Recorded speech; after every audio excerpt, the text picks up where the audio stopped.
Jangan membandingkan Allah dan Isa ya di Alkitab dengan di luar Alkitab ya. Saya Pendeta Tan Hoi Nai Henry Tandianta, Master of Bibliology Studies. Saya masih melihat ada yang berdebat-debat ya, membanding-bandingkan ya. Bapak Ibu Saudara, dalam kehidupan sehari-hari kita itu harus toleransi, menghargai, menghormati. Jangan membanding-bandingkan keyakinan satu dengan yang lain. Kalau bertanya boleh, bertanya dijawab pakai kitab masing-masing ya, dan tidak untuk dibantah ya, tidak untuk dibantah-bantah ya. Jadi Bapak Ibu Saudara, Allah atau Allah itu kan bahasa Arab ya. Ada di Alkitab, ada. Di Alkitab mana saja Pak? Di Alkitab bahasa Arab otomatis ada. Ya nggak usah jauh-jauh. Alkitab Melayu, Alkitab Brunei, Alkitab Sarawak, Alkitab Malay, itu ada kata Allah di Alkitab. Kata Allah di Alkitab itu spesifik, punya nama Isa Al-Masih. Tuh. Jadi Allah di satu-satunya kitab suci yaitu Alkitab punya nama Isa Al-Masih. Demikian pula Isa Al-Masih juga ada di dalam Alkitab itu, Alkitab Brunei, Sarawak, Malay, Alkitab Melayu, Alkitab Arab. Jadi Allah Hu Ahad Isa Al-Masih ada di Alkitab. Jangan Anda bandingkan dengan di tempat kami juga ada Allah, ada Isa Pak. Lah ya monggo, buktikan dulu kitabmu kitab suci atau bukan. Ya, nggak usah kamu bandingkan Allah di tempat kami. Kalau siapa duluan ya jelas duluan Alkitab toh. Gitu aja kok repot ya. Ya, kata Allah itu sudah ada di dalam Esra 5 ayat 1 ya. Orang yang menyebut dengan nama Allah Israel, Basum Allah, Basmalah, Bismillah, itu punyanya Israel Pak. Udah dari zaman Esra. Esra itu berapa ya? Mungkin ya 900 tahun sebelum Masehi. Jadi kalau duluan siapa yang menyebut kata Allah atau kata Allah, ya duluan Kristen. Ya, udah begitu Allah yang disebut oleh Kristen itu punya nama Isa Al-Masih. Jadi kalian imani saja Allahmu, kamu imani saja Isamu. Kalau kamu mencoba membanding-bandingkan, buktikan dulu kitabmu kitab suci atau bukan. Sebab Allah yang ada di dalam kitab suci Alkitab punya nama Isa Al-Masih. Isa Al-Masih yang ada di kitab suci Alkitab itu adalah Isa Al-Masih yang Allahu Ahad wa Rabbani itu. Pak, emang syarat kitab suci apa? Yang seharusnya nih ya, ada berapa syarat ya? 4 lah, anggap 4. Syarat kitab suci itu harus ditulis oleh rasul atau nabi. Waduh, harus rasul atau nabi Pak yang nulis? Iya, nggak boleh sembarang orang ya. Jadi kitabmu ditulis oleh rasul atau nabi apa enggak? Waduh ya. Terus kedua ya, kitab itu harus ditulis firmannya dari Gusti Allah. Ya, harus dari Allah, betul. Lah Allahmu punya nama enggak? Soalnya ada 4.300 Allah nih di Jagat Raya nih, ya.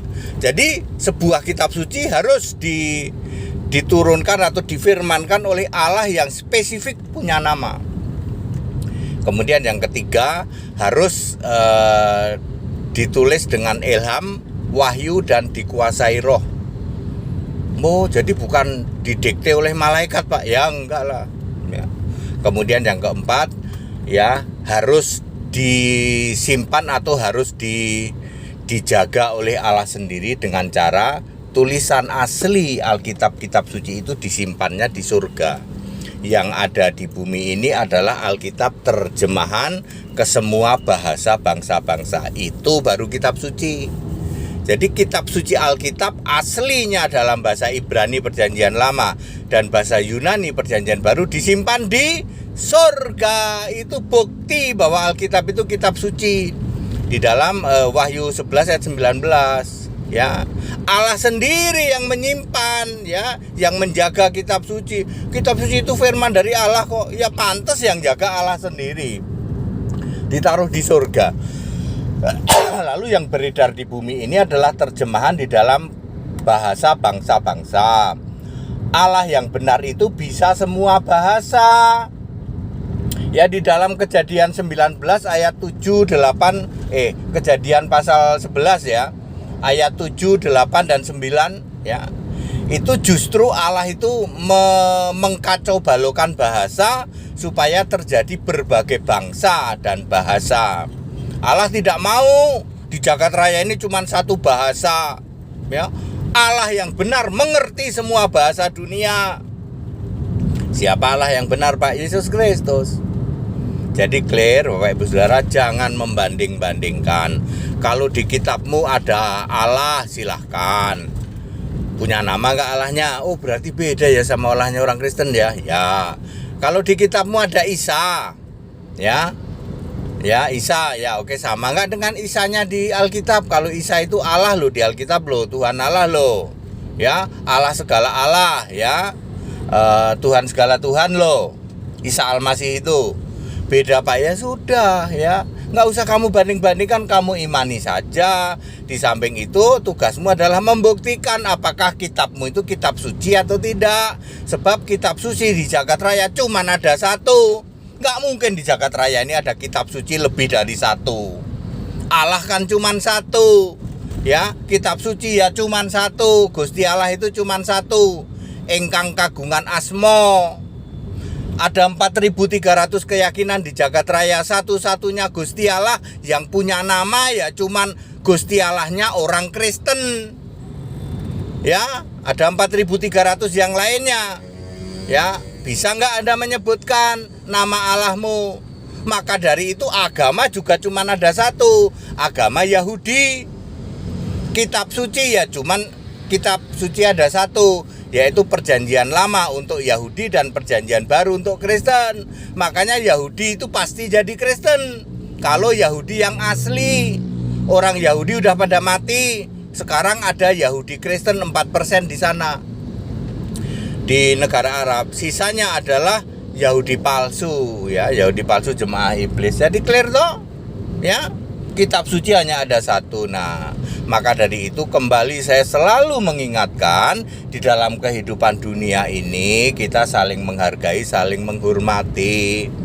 Kalau sudah bahas tentang hal-hal untuk urusan surga, baru kita nyatakan beda, tapi tidak untuk dibantah. Anda nggak bisa membantah kebenaran Alkitab, kamu bantah dengan kebenaran kitabmu. Lah mbok buktiin dulu kitabmu itu kitab suci bukan? Bisa Anda buktiin? Harus ditulis oleh Nabi dan Rasul, harus difirmankan oleh Allah yang punya nama, ya.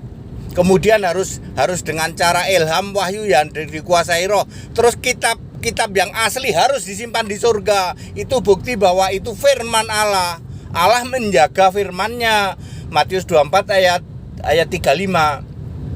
Langit dan bumi akan berlalu, firmanku tidak akan berlalu. Jadi pantas dan benar dan harus namanya kitab suci itu disimpan oleh Allah di surga. Di sana berlaku time zone Allah. Ya, 2 hari sama dengan 2000 tahun di sini. Makanya Alkitab Septuaginta asli bahasa Yunani dan Alkitab Perjanjian Lama Ibrani disimpan di surga di dalam tabut perjanjian. Wahyu 11 ayat 19, di sana berlaku time zone Allah. 1 hari di sana, 1000 tahun di sini. 2 Petrus 3 ayat 8. Makanya di sana cuma disimpan 3 hari paling, nanti diturunkan lagi ke bumi baru, ke kerajaan 1000 tahun. Ya, seperti itu ya. Jadi jangan membanding-bandingkan lah ya. Sudah ya, kalau kalian mau bertanya ya tanya saja, tapi nggak usah dibanding-bandingkan. Lalu Anda bertanya, kami menjawab pakai Alkitab, tidak untuk dibantah. Ya, tapi di tempat kami nggak begitu ya, silahkan, itu kan kitabmu. Uji dulu kitabmu kitab suci atau bukan. Berat Pak ngujinya itu Pak. Ya seperti itu. Ya, Bapak Ibu Saudara, dalam kehidupan bermasyarakat kita harus apa? Toleransi, saling menghargai, saling menghormati keyakinan lain. Kalau untuk urusan-urusan hal-hal yang menyangkut surga, menyangkut kehidupan nantinya, ya boleh bertanya, dijawab, tapi tidak untuk dibantah. Kalau dibantai ya nggak akan ketemu Pak, wong kita ini beda. Ya, kita Indonesia, kita Pancasila, toleransi harus, keberagaman wajib disyukuri. Bersahabat dengan beda iman itu bisa, kalau toh dalam kehidupan sehari-hari kita mendapati kenyataan, loh kok keimanan kita tidak sama, ya nggak apa-apa, toh kita bisa hidup bersama-sama. Ayo saling menghargai, saling menghormati, jangan hujat, jangan caci maki. Segala hormat kemuliaan untuk Yesus Kristus, satu-satunya Allah yang benar. Haleluya, amin.